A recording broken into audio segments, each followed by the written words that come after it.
Good evening, ladies and gentlemen. You're watching NDTV. India's maximum city, Mumbai, at the heart of Maharashtra battle, is all ready for several battles. In fact, it has 36 assembly seats, and Mumbai is where both the senas have put in maximum effort. Even the BJP, Congress, and other parties have tried with all their might to get ahead of each other in this city when it comes to Mumbai. In fact, the ruling Mahayuti alliance has declared candidates for about 30 seats, while the Mahavikas Aghadi has also declared the same for 30 seats. The Shinde Sena is yet to declare candidates for important places such as Bhandup and Dharavi. It has also fielded candidates such as Milind Deora that has made the battle for Mumbai very interesting. Leaving a few exceptions, it has focused on fielding Marathi candidates. There are also seats such as Mahim that will see a triangular fight with the MNS's Raj Thakray's son making a debut. In fact, the Congress, meanwhile, that won just 1 out of 2 seats in Mumbai in the Lok Sabha elections, wanted at least 15, but had to be content with fewer, as the UBT Sena that has put its foot down, fielding all its heavyweights from Sunil Prabhu to Rajan Vichari. Today, the BJP has also released its third seat, fielding Sanjay Upadhyay from a relatively safe seat of Borivali, sending out a message that it represents the aspirations of non-Marathi speakers too. Well, Mumbai for long has been considered a stronghold of the Shiv Sena, founded by Bal Thackeray in 1966. Now it sees a fierce contest between multiple factions. But what will influence the voters here? What is it that voters want? How is the battle of Mumbai shaping up? We'll discuss that today. Joining us now is Neerja Chaudhary, who's a senior journalist. We have Charan Singh Sapra, who's a spokesperson for the Congress, also working president of Mumbai Congress. We have Sushil Vyas, who represents the Shiv Sena. And we have Tara Deshpande, actor and writer. Thank you, all of you, for joining me on this broadcast. Starting with you, Tara, because you're a Mumbaikar. Tell us, what is a citizen of Mumbai? What is a citizen of Mumbai looking at when it comes to elections this time? Because there are 6 parties in the fray. There have been so many political developments that have happened since 2019. What is foremost on your mind? Are you able to keep a track of who is going where, the kind of defections that are happening, and of course, what are the governance issues on your mind? Well, ironically, about 50 seconds ago, we lost power. This is our 4th power cut in the last 2 weeks. So my expectations are pretty low. Continuous electrical supply would be really nice. But yes, the political landscape has become very divisive, very factional. It's heated up a great deal. The other day I was talking to some of my staffers, and they were telling me, and I always insist that they vote. It's very important for them to vote. And they were saying that they get really confused because, today it's NCP versus NCP and Shiv Sena versus Shiv Sena. And they're like, Chin konta hai, which is the symbol of the new party, which is the symbol of the old party, and they tend to get really confused. Yes. So we've decided to have a sit down and work it out so that they vote correctly when they show up for the election. I think development is key here for people in Mumbai. Law and order is very important. Corruption is a very big issue for us in Mumbai. And I think that, Maharashtra is a state that is very, very connected to its local parties. And we really, we validate and we reward loyalty. Right. So I think a lot of people are going to vote, at least in the hinterlands, based on whom they feel most loyal to. And I think development is going to be the second key point in our upcoming elections. That's very well said. Neerja Chaudhary, ma'am, of the 36 assembly segments in Maharashtra in 2019, which is when the MVA had the NCP and INC, they had won 12 seats. In the same 36 assembly segments in 2024 during Lok Sabha elections, MVA seems to be leading in at least 20 assembly seats, which means that MVA had in some ways an edge over what Mahayuti had. But of course, then the Haryana elections happened. Now, how do you see the strategy for Mumbai when it comes to Mahayuti and of course Mahavikas Aghadi? You see, last time you had the Shiv Sena on the other side with the BJP. Yeah. And it is Shiv Sena which has a base in Mumbai. And if you go to even this very interesting contest that is emerging in Worli between Milind Deora and Aditya Thackeray, I think it has all the elements of the Maharashtra election. It will have Marathi versus Gujarati, the angst that the Maharashtrians are feeling with the major projects getting shifted to Gujarat, and the Marathi speaking people. This is emerging as an issue even much more than was the case in the Lok Sabha elections, and it's not limited to the cities, I'm told, from the feedback one is getting. And also Shiv Sena in the workers areas, you find Shiv Sena people will say, but we are going to vote. I have lived in Worli for a long time, and I find they will say, for years we've been voting Shiv Sena, we're going to continue to vote Shiv Sena, because when we are in trouble, anything has to be done, we go to our local chap. He will sort it out. He will get things done. So he is the person who they are in contact with. Parties are very anonymous things. And Sena has a hold in these areas. Now, whether Sena has lost ground, has Eknath Shinde taken away some of their base? One of the things about this election is going to be who represents the Sena more. Is it going to be Eknath Shinde, or is it going to be Uddhav Thackeray? Yes. And Aditya Thackeray is willy-nilly being seen as a leader of the future, maybe the deputy chief minister, even in this government, if the MVA comes to power. Of course, not if his father is the chief minister, but if there's somebody else. So I think he's a figure that people will look at. And yet, Eknath Shinde is also a factor you have to reckon with. So I think Mumbai is going to be very, very interesting this time. Right, that's very interesting. Mr. Sapra, yesterday's Congress was so much about replacements, Sachin Sawant's announcement that, he doesn't want to fight from Andheri West. Is the MVA struggling in Mumbai to find candidates? Because from Mulund to Colaba to Malabar Hills, is there a sense that the party is not able to kind of find the kind of candidates that it wants? And of course, also reconciliate with the UBT Sena, specifically on the number of seats that you want to fight in Mumbai? No, see, let me make it clear that the number of seats have already been sorted out. We have already finalized which seats are going to Shiv Sena UBT, or which seats are coming to Congress Party. Now, as far as the Sachin Sawant issue is concerned, he was right in saying that Sachin Sawant had asked for the nomination from Bandra East. But unfortunately, he was given nomination from the Andheri West seat, which he never wanted to contest. See, there are many things when you want to contest the election. You need to know the demography. You need to know the actual workers over there who will be instrumental. So willingly he conceded, and he told the High Command, and High Command has given another candidate, Ashok Jadhav. It happens. That's not an issue. Now, as far as the entire Mumbai is concerned, let me tell you that the BJP is, really looking like a confused party. Now, with MNS, what they want to do is the MNS, are they fighting MNS along with Mahavikas Aghadi? They are not sure, because they want to give a clean chit to Amit Thackeray, son of Raj Thackeray. And likewise, they want to, leave Bala Nandgaokar's Shivri seat also. When they are leaving two seats, they are not wanting to contest. Mahayuti is not wanting to contest two seats in front of MNS. This shows that they are absolutely involved into shadow boxing. MNS is just like a B team of Bharatiya Janata Party, whom they are trying to utilize just to cut down the votes of Shiv Sena or the Mahavikas Aghadi. But they are not going to succeed in this, because people of Mumbai have already given a verdict in Lok Sabha election. We have won 4 Lok Sabha seats. The Mahavikas Aghadi has won 4 Lok Sabha seats from Mumbai. So people have already given the verdict. I don't think so that they are going to change, and there are so many other issues. The BJP had promised. Chhatrapati Shivaji Maharaj. Okay, it's one issues versus the other. Let me also get in Mr. Vyas there. Mr. Vyas, if you look at the Eknath Shinde list, or the Shiv Sena list of candidates, from Milind Deora to Sanjay Nirupam, Mumbai has been a city of UBT Sena in some ways, right? So is the Shiv Sena also trying to sort of make a point here? It's trying to drive home a point that it is very serious about Mumbai, and it is just not going to lose it without like a big fight. Vasudha, before I go to your question, I just want to reply the incorrect facts given by my brother Sapraji about CUD and mine.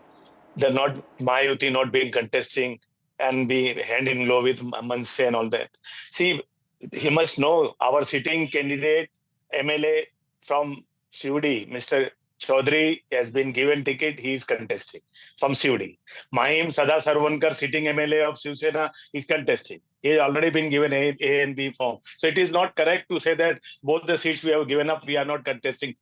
That is apart. Now, what you say about the Mumbai's importance for the Shiv Sena, the real Shiv Sena being recognized by Supreme Court of India as well as the Election Commission of India, that is under the leadership of Present Chief Minister, Mr. Eknath Raoji Shinde. We are very much serious about the development and the welfare scheme being implemented in Mumbai. That's why we want maximum number of seats to be there after this election to be won by us. And that's the reason we have convinced our senior people like Sanjay Nirupamji, Milind Devdaji to be there in fray of MLA election. Although they are national leader, they have already contested parliament seat. Milind Devda is sitting Rajya Sabha member. We have convinced them to contest in the larger interest of the city, for the development of this city.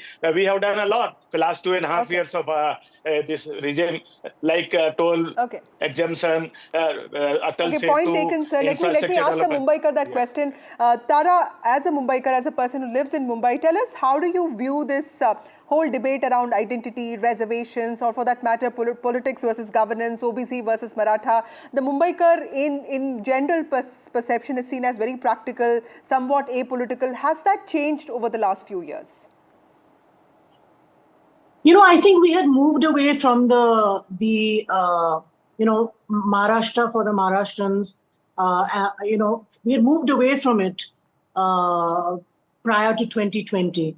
But I think COVID changed a lot of things. And I think the kind of work that Uddhav Thackeray and Aditya Thackeray did at that time has really touched people. I mean, we were living here. We saw their work on the ground. We saw common sense administration. We saw a very nuanced approach to things during COVID. Right down, as Nirjaji said, eventually it's like, when I'm in trouble, who's going to come and help me? So that connection, I think, has actually become deeper. And I think the people of Maharashtra are very upset by this divide in the Shiv Sena. And I think they're looking for something to rally them together, to bring them together. I think employment is a big issue. I think that, Maharashtra and Mumbai feels that they contribute so greatly, so vastly to the exchequer that they should be receiving more funds for development. Development is not just for Mumbai. I mean, you drive 1 hour out of Nasik and they don't have running water. They don't have electricity. We have North Maharashtra has some of the highest rates of child hunger,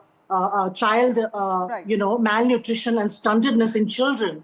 So, saying that Maharashtra is very well developed because we put up a highway or we put up a metro in Mumbai is just not enough. Right. So I think the people are looking at greater employment. They're looking at more funds coming in for rural projects within Maharashtra.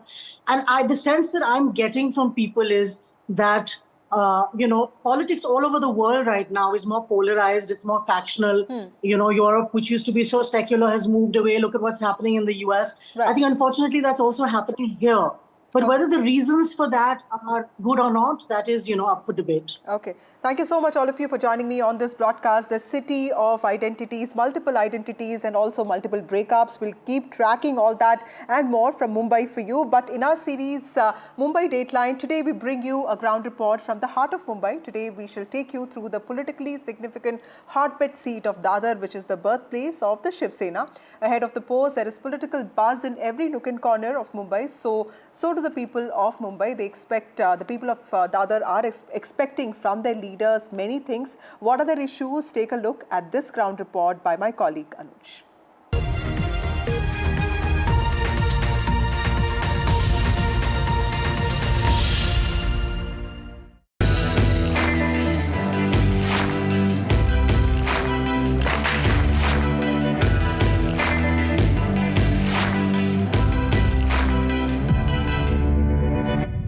I'm standing in Dadar.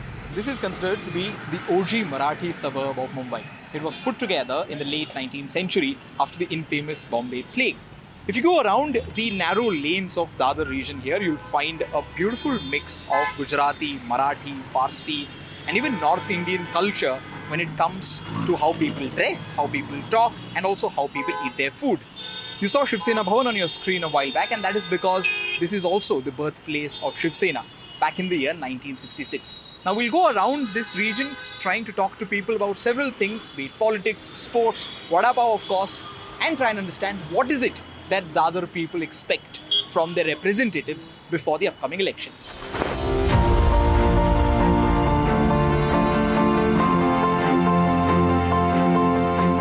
In a cricket crazy country like ours, if you ask me to spot that one location which kind of captures the spirit of Indian cricket, I would always bring you here, the Shivaji Park. While the Lord's Cricket Stadium might be located hundreds and thousands of kilometers away from this place towards the west of our globe, but the Lord himself started his career here in our very own Shivaji Park. And as you can see around me, there are several youngsters here on a bright morning practicing either for recreation or for competitive sport. Now we'll try and talk to them about what does Shivaji Park mean to them and what does cricket mean to Mumbai.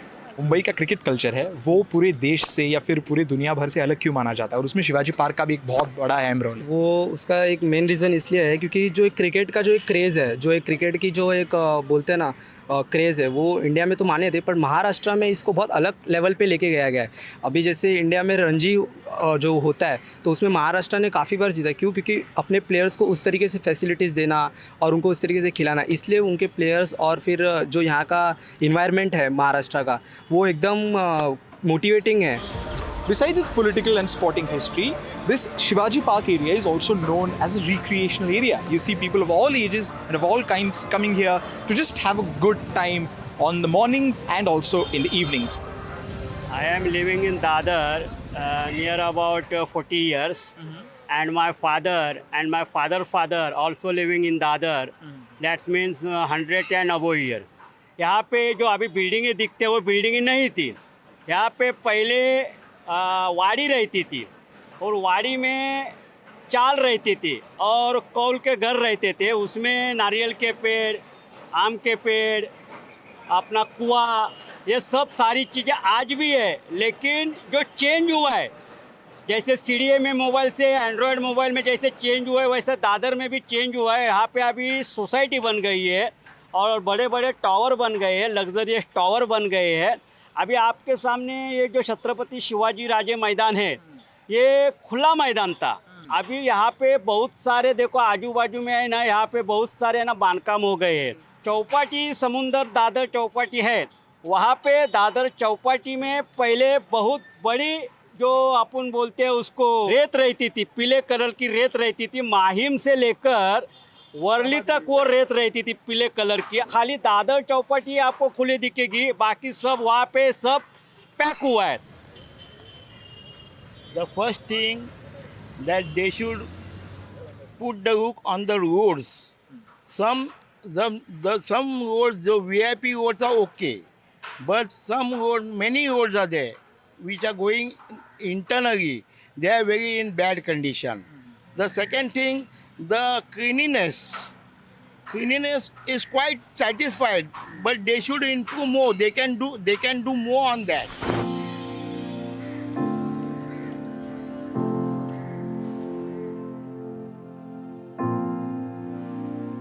Thousands of people come here from across the state and from across the country to pay respect to the great man. But if you ask me about my personal experience of coming to Chaitya-Bhumi, it has always been about books. You know, you see, of course, a lot of these stalls are closed now because it is peak afternoon hours. But these stalls have some of the best Marathi literature works as far as literature is concerned, as far as history and even religion is concerned. ताई, आप मुझे बताइए कि आप कितने सालों से ये स्टॉल आपने लगाया हुआ है? मेरे को तो 20-25 साल हो गए हैं। 20-25 साल से आप स्टॉल पे है। हाँ। आप मुझे बताइए कि यहाँ पे मैं देख रहा हूँ कि बहुत सारी अलग अलग तरीके की किताबें, कार्ल मार्क्स से लेके बाबा साहब अम्बेडकर से लेके छत्रपति शिवाजी महाराज तक, तो कैसी कैसी किताबें हमें इन स्टॉल्स में मिल सकती है? सब पूरा हिंदी, मराठी, इंग्लिश सब बाबा साहब का मिलेगा पूरा किताब। हाँ। जिसमें संविधान, माझी आत्मकथा, धम्म, बुद्धिस्ट धम्म, पूर्णिमाचे महत्व, शिवाजी कौन फकीर, ये सब मिलते हैं उसमें। ये जो जगह है चैत्य-भूमि, यहाँ पे आप पहले कितनी बार आ चुके हैं और इस जगह के बारे में ऐसी कौन सी चीज़ है जो आपको इतनी अच्छी लगती है कि आप यहाँ पे बार बार आते हैं? ये जगह पे हम साल में 2-3 बार आते ही आते हैं, लेकिन 6 दिसंबर को हम इधर बाबा साहब को आदरांजलि श्रद्धांजलि देने के लिए आते हैं। ये हमारा शक्ति स्थान है। यहाँ जग भर से भीम अनुयायी हर साल कोई मुंबई में आया तो इधर आता ही है, बोले तो आता है।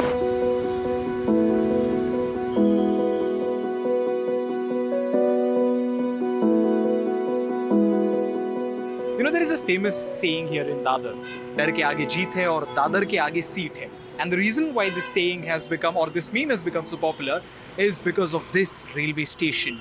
The famous Dadar railway station, which will be crowded at all hours because all the trains which come from the northern suburbs of the city and travel their way down towards either CSMT or Churchgate, most of them will empty themselves down here at the Dadar railway station. We're standing on a flyover bridge, and on one side we have the Dadar railway station, and the other side we have the iconic Dadar market. Now, this Dadar market is considered to be one of the oldest markets here in the city. You'll find everything here, and when I say everything, I mean everything. From electronics to books, from vegetables to textiles, clothes, and all of those things you can find here at the most reasonable rates. That is why at every given point of time of the day, you'll see the streets here very busy and crowded. जो Dadar market में इतनी भीड़ आती है, ज़्यादा भीड़ मतलब ज़्यादा कंपटीशन? नहीं, कंपटीशन की भी रहती है, ऐसा कुछ नहीं है, लेकिन फ़ायदे की होती है। कोविड के बाद है ना, भीड़ ज़्यादा अभी बढ़ने लगी। थोड़ा बीच में गए 1-2 साल में कम थी, अभी 1 साल में तो ज़्यादा ही लग रही है।